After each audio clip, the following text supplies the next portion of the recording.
They branded me a failure at their own party, celebrating an empire they thought belonged to them. But when the documents were read aloud that night, they discovered my name was on every deed, every contract, every foundation stone of everything they thought they owned. The crystal chandeliers cast dancing shadows across the marble floor of the grand ballroom, and the sound of champagne glasses clinking filled the air as my family toasted their success. What they didn't know was that every brick in that building, every dollar flowing through their accounts, every decision that built their precious empire had my signature on it. The irony was so thick I could taste it, sweeter than the expensive wine they were drinking to celebrate what they believed was their triumph. But I stood there in my simple black dress, the one my sister had mocked earlier as looking like I bought it from a thrift store, watching them bask in glory that was never truly theirs. The weight of the truth pressed against my chest like a secret too big to contain, and I knew that before this night was over, everything would change. They saw me as the family disappointment, the one who never quite measured up, but they had no idea they were about to discover who really held the power in this room. The marble beneath my feet was cold, but not as cold as the realization that was about to hit them. My hands trembled slightly as I clutched my small purse, knowing that inside it lay documents that would shatter their entire world. Tonight was supposed to be their moment of triumph, but it was about to become mine. The music played softly in the background, a classical piece that felt like the soundtrack to the most important scene of my life. I had waited so long for this moment, and now that it was here, I could barely breathe. Before I tell you what happened next, I need to know you are here with me. Just say listening in the comments or let me know where you are tuning in from. I love hearing how far this story reaches, and I want to take you on this journey with me. Your support means everything as I share the most important night of my life. My family had always treated me like I was invisible, like I was the mistake that somehow ended up at their perfect dinner table. Growing up, I was the quiet one, the one who never quite fit into their world of designer clothes and expensive cars. While my siblings were getting MBA degrees and climbing corporate ladders, I was the one they whispered about at family gatherings. Poor Sarah, they would say, shaking their heads with that mixture of pity and disappointment that cut deeper than any knife. She never could get her life together, they would murmur over their wine glasses, as if I wasn't sitting right there listening to every word. My older brother Marcus had always been the golden child, the one who could do no wrong in my parents' eyes. He drove a Tesla, wore suits that cost more than most people's rent, and had a corner office in downtown that overlooked the city. My sister Jennifer wasn't far behind, with her perfect house in the suburbs and her husband who worked for some tech company everyone had heard of. Then there was me, living in my small apartment, working what they called my little jobs, never quite living up to their standards of success. They loved to remind me of my failures at every opportunity, especially during family dinners when everyone would share their latest achievements. Marcus would talk about his latest business deal, Jennifer would brag about her husband's promotion, and then all eyes would turn to me. "What about you, Sarah?" They would ask with that tone that suggested they already knew the answer would disappoint them. The silence that followed my fumbled responses became as predictable as the expensive wine my father would serve. I learned to make myself small at those gatherings, to smile and nod and pretend their words didn't sting. But they did sting, every single time, like paper cuts that never quite healed. I became the family charity case, the one they felt obligated to invite but secretly hoped wouldn't show up.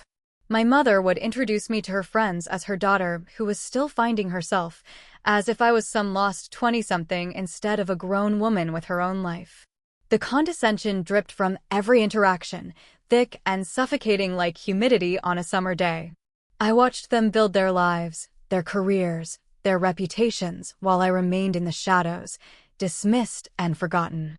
They never asked about my work, never showed interest in my life, never bothered to dig deeper than the surface they had decided to find me.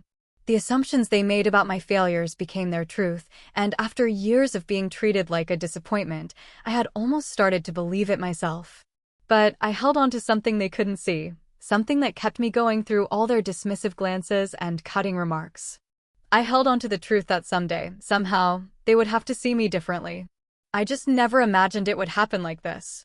The empire they were celebrating tonight had been in our family for 3 generations, or at least that's what they believed. The story they told was that our grandfather had built it from nothing, that our father had grown it into something magnificent, and that Marcus was destined to inherit it all. It was a beautiful narrative, one that fit perfectly into their world of privilege and entitlement. The company had started as a small manufacturing business, making parts for larger corporations, but over the decades it had grown into something much more impressive. They owned manufacturing plants across 3 states, had contracts with major corporations, and employed thousands of people. The family name was on buildings, on letterheads, on awards that hung in polished frames throughout their offices. Marcus had been groomed from childhood to take over, and he wore that destiny like a crown. He would talk about his future plans for the company, how he would expand it, modernize it, make it even more profitable. Jennifer played her role too, serving on the board of directors, attending charity events in the company's name, basking in the reflected glory of being part of something bigger than herself. My parents held court over it all, the proud patriarch and matriarch of a business dynasty they had built with their own hands. The annual company party was their Christmas morning, their Academy Awards, their moment to shine in front of employees and competitors alike. They would give speeches about hard work and family values, about building something that would last for generations. The company's success was their identity, their legacy, their proof that they had made something meaningful of their lives. But while they were busy celebrating their empire, they had no idea that the real story was completely different.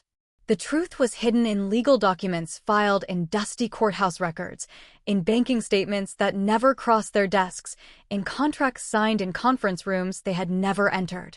The truth was that their precious empire existed because of decisions made by someone they had dismissed as a failure. The truth was that every dollar they had ever spent, every luxury they had ever enjoyed, every moment of pride they had ever felt was built on a foundation I had laid. But they were so busy looking down on me that they never bothered to look up and see who was really pulling the strings. Tonight's party was supposed to be Marcus's coronation, the official announcement that he would be taking over as CEO. The invitations had been sent months ago, printed on thick cardstock with gold lettering that screamed importance. The venue was perfect, the food was catered by the best restaurant in the city, and the guest list included everyone who mattered in their world. My parents had spared no expense, because this was their moment to show the world what they had built and who would carry it forward.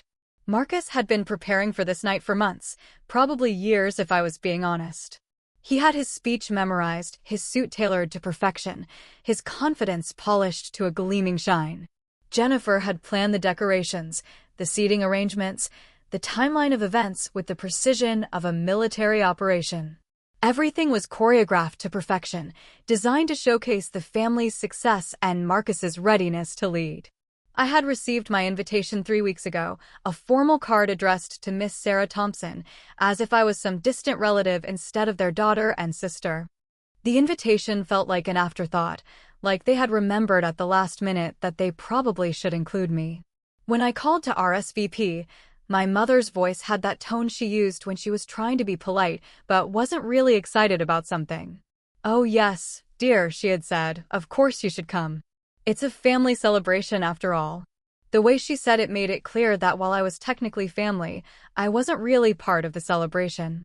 But I knew I had to be there, because tonight was the night everything would change. I had received a call earlier that week from someone who would be attending the party, someone who had information that would turn their perfect evening upside down. The legal documents I had been waiting for had finally been processed, and tonight would be the night they were revealed. As I stood in my apartment that evening, getting ready for the party, I looked at myself in the mirror and saw someone they had never bothered to really see. I saw someone who was about to shock them all. I arrived at the party 20 minutes after it started, deliberately late because I knew they would be too busy greeting their important guests to notice my entrance. The valet took my keys with a polite smile, probably wondering why someone driving a 10-year-old Honda was attending such an elegant affair. I walked through the massive oak doors into the ballroom, and immediately I was transported back to that day 15 years ago when everything had started.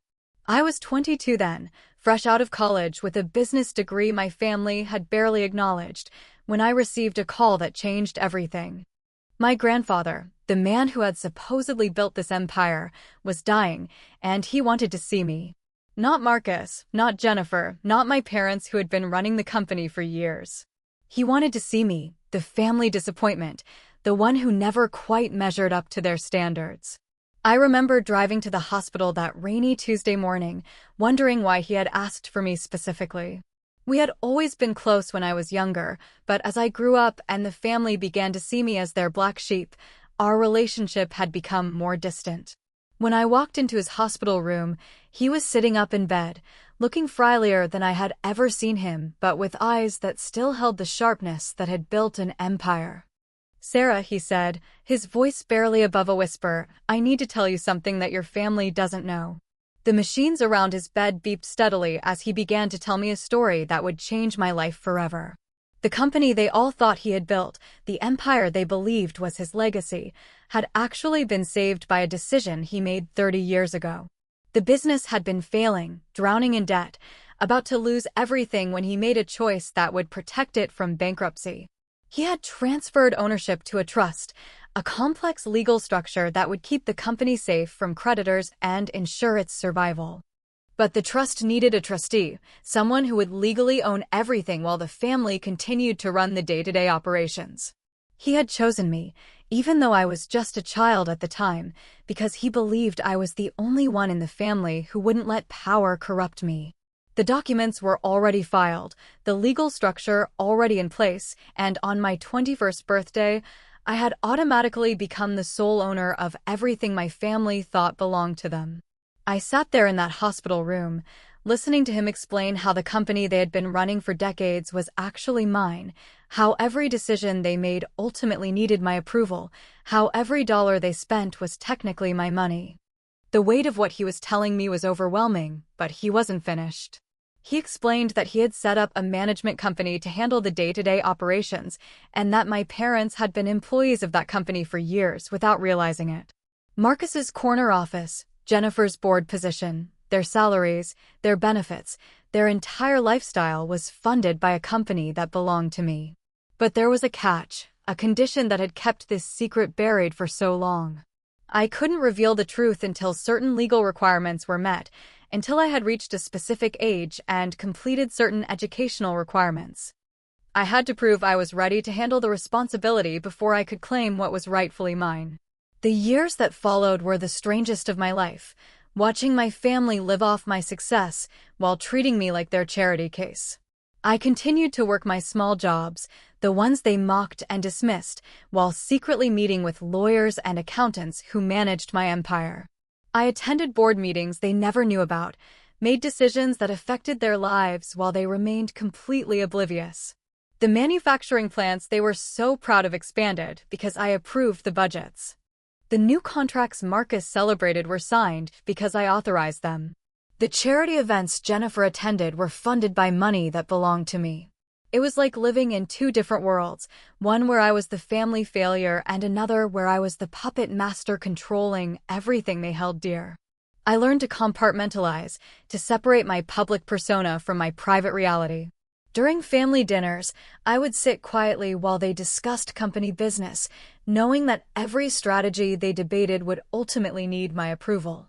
I watched Marcus give presentations about his vision for the company's future, not knowing that his vision could only become reality if I agreed to fund it. I listened to my parents talk about their retirement plans, their dreams of passing the company to their son, while knowing that they had no company to pass on. The hardest part was maintaining the facade, acting like their words didn't hurt when they cut me down, pretending to be grateful for their pity when I was actually their benefactor. I had to bite my tongue when they made jokes about my failures, had to smile when they introduced me as their daughter who was still finding herself. The cognitive dissonance was exhausting, but I knew that revealing the truth too early would destroy everything my grandfather had worked to protect. The legal structure he had created was brilliant but fragile, and any premature revelation could have resulted in legal challenges that might have torn the company apart. So I waited, playing the role of the family disappointment while secretly ensuring their empire continued to thrive. I made investments they never knew about, approved expansions that made them look successful, authorized bonuses that made them feel appreciated. I was the invisible hand that kept their world spinning, the silent partner who made their dreams possible. Every luxury they enjoyed, every success they celebrated, every moment of pride they felt was a gift from someone they had dismissed as worthless. The irony was so complete it sometimes made me laugh out loud when I was alone in my apartment, looking at financial statements that showed exactly how much their lifestyle depended on my generosity. The call that changed everything came last Tuesday afternoon while I was at my job at the local library, the one my family always made jokes about. The caller was James Morrison, the senior partner at Morrison, Bradley and Associates, the law firm that had been handling my affairs for years. "Sarah," he said, his voice carrying an excitement I had never heard before, "it's time." The final legal requirements had been met, the waiting period was over, and I was now free to reveal my ownership of the company. More importantly, he explained, there was a situation that required my immediate attention. The company was about to sign a major contract, one that would determine its future for the next decade, and my signature was required on the documents. Marcus had been negotiating this deal for months, believing he had the authority to finalize it, but the legal reality was that only I could make it official. The contract signing was scheduled for tonight, during the party, in front of all the important clients and business partners who would be attending. It was supposed to be Marcus's moment of glory, the deal that would cement his reputation as the new CEO. But when the documents were brought out for signing, everyone would discover that the real authority belonged to someone they had never taken seriously. James explained that he would be at the party tonight, carrying the legal documents that would prove my ownership beyond any doubt. The moment Marcus tried to sign that contract, James would step forward and reveal that he didn't have the legal authority to do so. The shock on everyone's faces would be immediate and undeniable, because the truth would be right there in black and white. Every guest at the party would witness the moment when my family's entire understanding of their world was shattered. The contract itself was worth $50 million, a deal with a major corporation that would set the company up for years of prosperity. Marcus had been preparing for this moment his entire life, and now he was about to discover that it was never his to claim.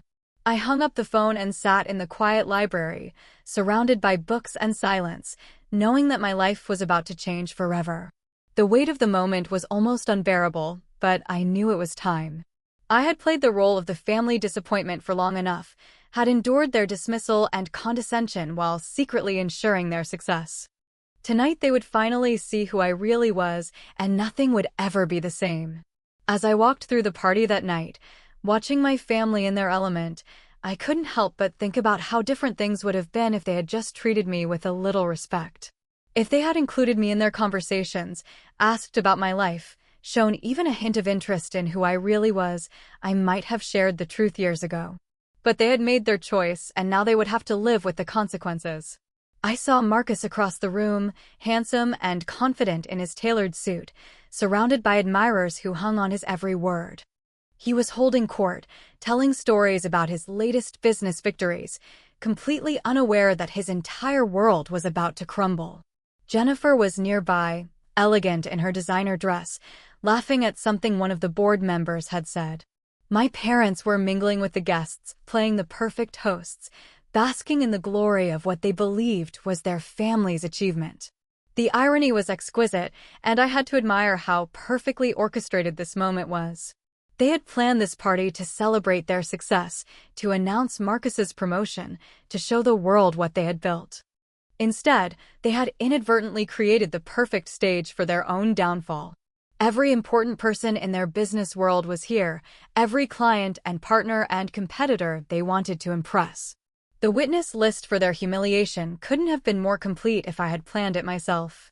I made my way through the crowd, accepting polite greetings from people who barely remembered my name, watching the clock on the wall as it ticked toward the moment that would change everything. James Morrison was somewhere in this crowd, carrying documents that would prove everything I had been hiding for years. The contract Marcus was so eager to sign was probably already prepared, sitting on a table somewhere, waiting for the moment when he would reach for a pen and discover that his signature was worthless. I found a quiet corner where I could observe without being noticed, and I waited. The anticipation was building in my chest like a storm about to break, and I knew that in just a few minutes, everything my family thought they knew about their world would be destroyed. The music continued to play, the champagne continued to flow, and the laughter continued to echo through the ballroom. But I could feel the moment approaching, could sense the shift in the air that meant everything was about to change. Marcus was moving toward the front of the room, probably getting ready to make his speech, to announce his new position, to sign the contract that would seal his fate. I took a deep breath and prepared myself for the moment I had been waiting for my entire adult life. The moment arrived exactly as James had predicted it would. Marcus stepped up to the microphone at the front of the ballroom, his confidence radiating through the room like heat from a flame. The conversations gradually died down as people turned their attention to him, champagne glasses still in hand, expecting to hear the speech they had all come to witness. "Thank you all for being here tonight," Marcus began, his voice carrying the authority he had always believed was his birthright. "Tonight marks not just a celebration of our family's legacy, but the beginning of a new chapter in our company's story." He gestured toward the contract table that had been set up near the front of the room, where the $50 million deal lay waiting for his signature. The clients from Morrison Industries were seated at a table nearby, smiling and nodding, ready to finalize what they believed would be the biggest contract in the company's history. I watched from my corner as Marcus continued his speech, talking about vision and leadership and the future he planned to build. Every word that came out of his mouth was laced with the confidence of someone who had never doubted his place in the world, someone who had never questioned whether he deserved the power he was about to claim. My parents beamed with pride, my mother dabbing at her eyes with a handkerchief, my father standing tall with the satisfaction of a man who believed he had successfully passed his legacy to the next generation. Jennifer was recording everything on her phone, probably planning to post it on social media later with captions about family pride and business success. The entire room was caught up in the moment, in the beautiful narrative of a family business being passed from one generation to the next. But I knew that narrative was about to be shattered in the most spectacular way possible. As Marcus reached the climax of his speech, he gestured toward the contract table and announced that he would now sign the deal that would secure the company's future for years to come.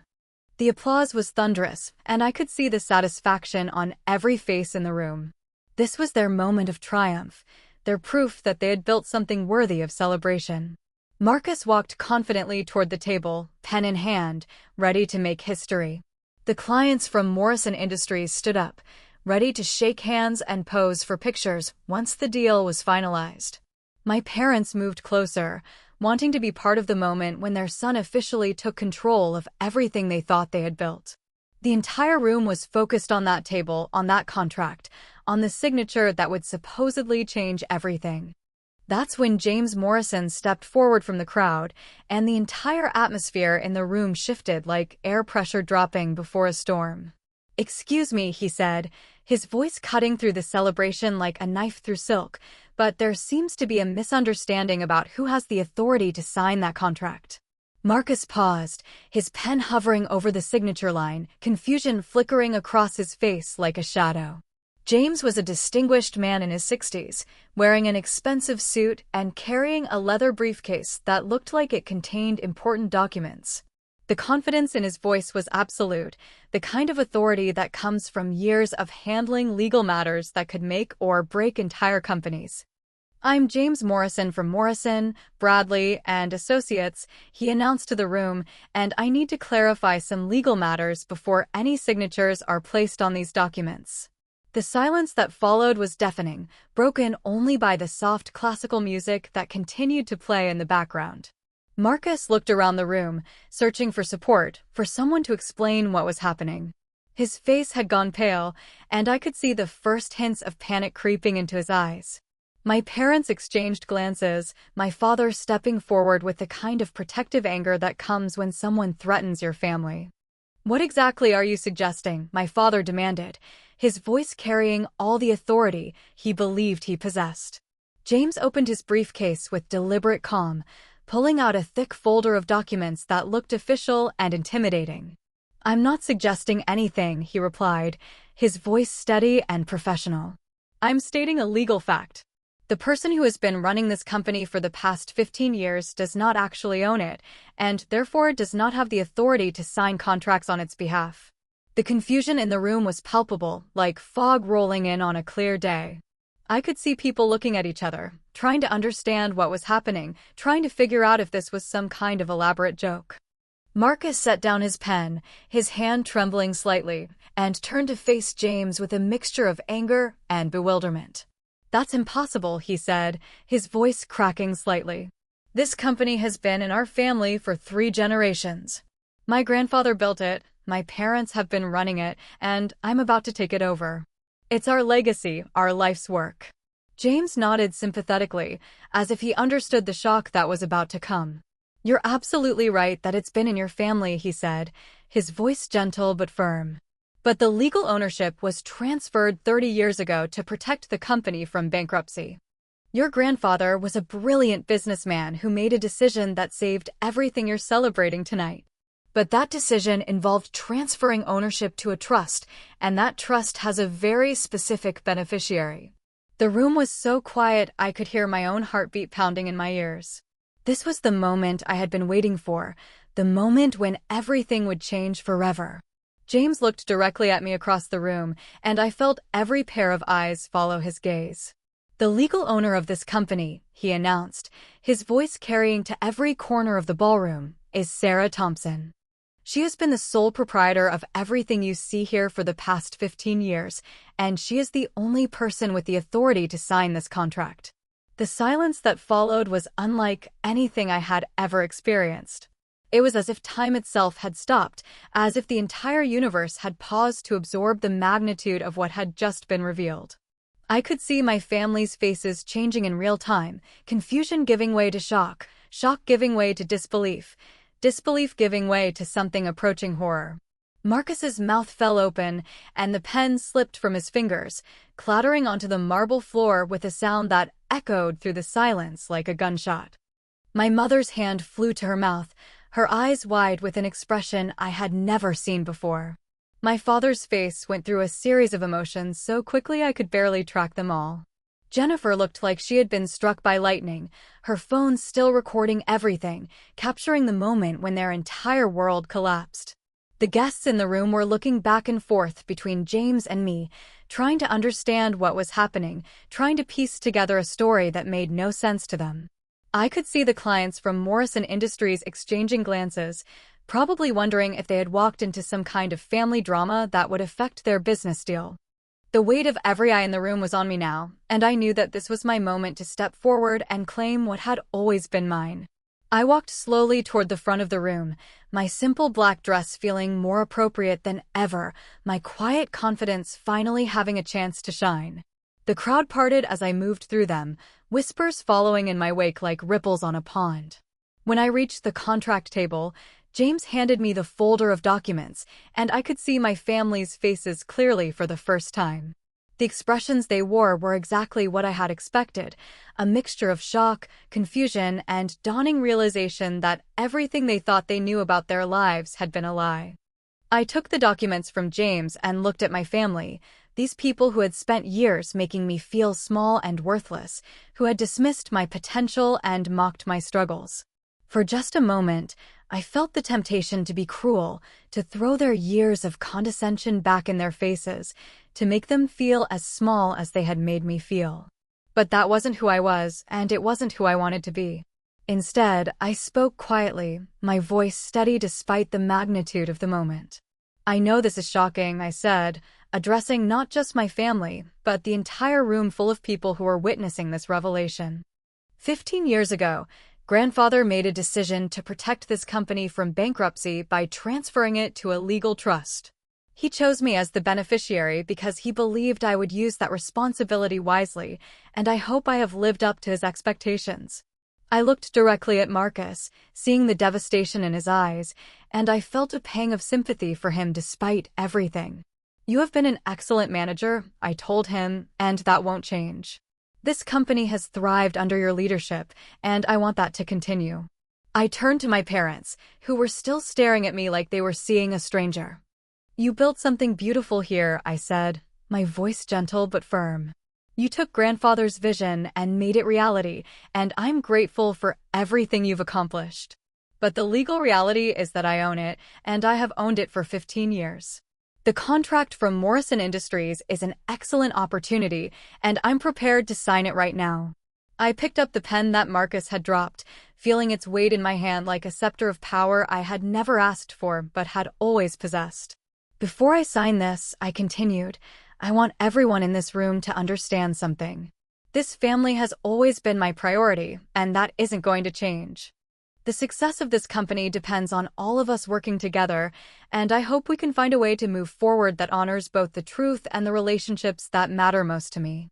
I signed my name on the contract with a flourish, the ink flowing smoothly across the paper like destiny finally being fulfilled.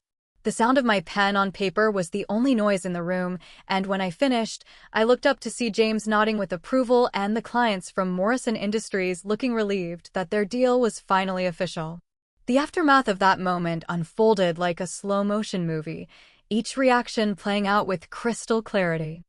Marcus was the first to recover from the shock, and I could see him trying to process what this meant for his future, for the life he had planned, for the identity he had built around being the heir to the family empire. To his credit, he didn't lash out or make a scene, though I could see the struggle playing out across his face. "Mom," he said finally, his voice barely above a whisper, "did you know about this?" My mother shook her head, tears streaming down her face, though whether they were tears of shock, disappointment, or something else entirely, I couldn't tell. "No," she said, her voice breaking, "we had no idea. We thought, we believed. We lived our entire lives thinking we were building something for you and Jennifer." My father was staring at the documents in my hands like they were written in a foreign language he couldn't understand. "How is this possible?" he asked, his voice hollow with disbelief. "How could we not know that our own daughter owned everything we've been working for?" James stepped forward again, his professional demeanor intact despite the emotional chaos surrounding him. "Your father-in-law was protecting the company from creditors 30 years ago," he explained patiently. "The legal structure he created was designed to be invisible to prevent challenges to the ownership transfer. Sarah was legally bound not to reveal her ownership until certain conditions were met, conditions that were only satisfied this week."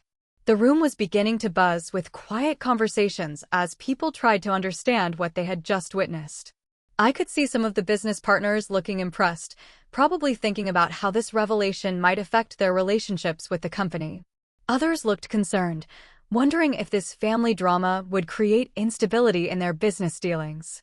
The clients from Morrison Industries approached me with professional smiles, extending their hands for congratulations on finalizing the deal, treating me with the respect that my ownership demanded. It was surreal to be acknowledged as the decision-maker by people who had probably never heard my name before tonight, while my own family stood in stunned silence just a few feet away. Jennifer was the next to speak, her voice shaky but determined. "Sarah," she said, looking at me with an expression I couldn't quite read, "I need to understand something. All these years, when we were talking about the company, when we were making plans, when we were celebrating our successes, you knew that it all belonged to you. Why didn't you tell us?" It was a fair question, and one I had been preparing to answer for years. I looked at my sister, this woman who had been part of my life since childhood, but who had never really seen me as an equal, and I chose my words carefully. "I couldn't tell you," I said, my voice steady despite the emotional weight of the moment. "There were legal restrictions that prevented me from revealing the ownership until certain conditions were met. But more than that, I wasn't sure how you would react, and I was afraid that the truth might destroy our family relationships." I paused, looking around at all of them, these people who had shaped my life in ways both positive and painful. "I've been living with this secret for 15 years, watching all of you build your lives around a company that legally belonged to me, and it hasn't been easy. Every time you dismissed my struggles, every time you made jokes about my failures, every time you treated me like I was the family disappointment, I wanted to tell you the truth. But I also wanted to protect what we had, even if what we had wasn't based on complete honesty. My father stepped forward, his face showing a mixture of emotions that seemed to age him years in the span of minutes. "Sarah," he said, his voice heavy with something that might have been regret, "we owe you an apology. We've treated you terribly, and now we find out that you've been supporting us all along. I don't know how to process this, how to understand what this means for our family." I felt a wave of compassion for him, for all of them, because I could see how much this revelation was costing them. Their entire understanding of their lives, their achievements, their worth had been built on a foundation that had just been revealed as false. Everything they thought they had earned, they had actually been given. Every success they had celebrated had been made possible by someone they had dismissed as worthless. The cognitive dissonance must have been overwhelming, and I found myself wanting to comfort them even though they were the ones who had hurt me. Marcus finally spoke again, his voice stronger than before, and I could see him trying to reclaim some dignity in the midst of a shock. "What happens now?" he asked, looking at me directly for perhaps the first time in years. "Do you want us to leave? Do you want to fire us all and start over? Are we just employees now?" His questions hung in the air like smoke, and I realized that this was the moment that would define our relationships going forward. I smiled at him, and for the first time in years, it was a genuine smile free of the pain and resentment I had been carrying. "You're not just employees," I said, my voice warm with an affection I had forgotten I felt for them. "You're my family, and this is still our family business. Nothing has to change in terms of how we work together, how we make decisions, how we plan for the future. I want you to continue doing exactly what you've been doing, because you've been doing it well. The only difference is that now we're all operating with complete honesty about who owns what." I looked around the room at the guests who were still watching this family drama unfold, and I realized that we needed to wrap this up before it became even more of a spectacle. "I suggest we continue this conversation at home," I said, addressing my family but speaking loudly enough for others to hear. "Tonight was supposed to be a celebration, and I think we should honor that. We've just signed a major contract that will benefit the company and everyone who works for it. That's worth celebrating, regardless of who signed it." The tension in the room began to ease as people realized that the crisis had passed, that the business would continue operating normally, that their contracts and relationships would remain intact. The music started playing again, conversations resumed, and the party slowly returned to something resembling normalcy.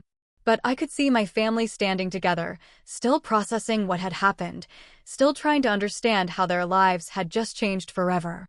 James approached me with a satisfied smile, shaking my hand and congratulating me on handling the situation with such grace. "You did exactly what your grandfather hoped you would do," he said quietly. "You protected the family while honoring the truth.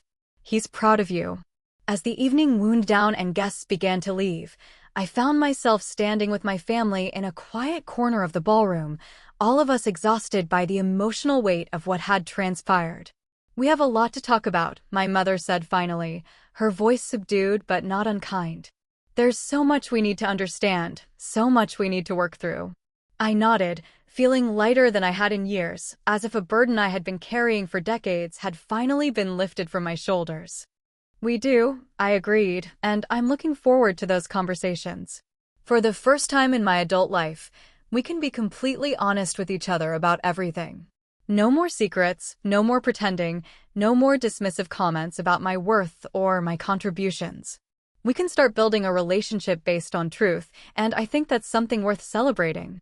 As we walked out of the ballroom together, I realized that this night had given me something I had never expected to receive from my family: respect.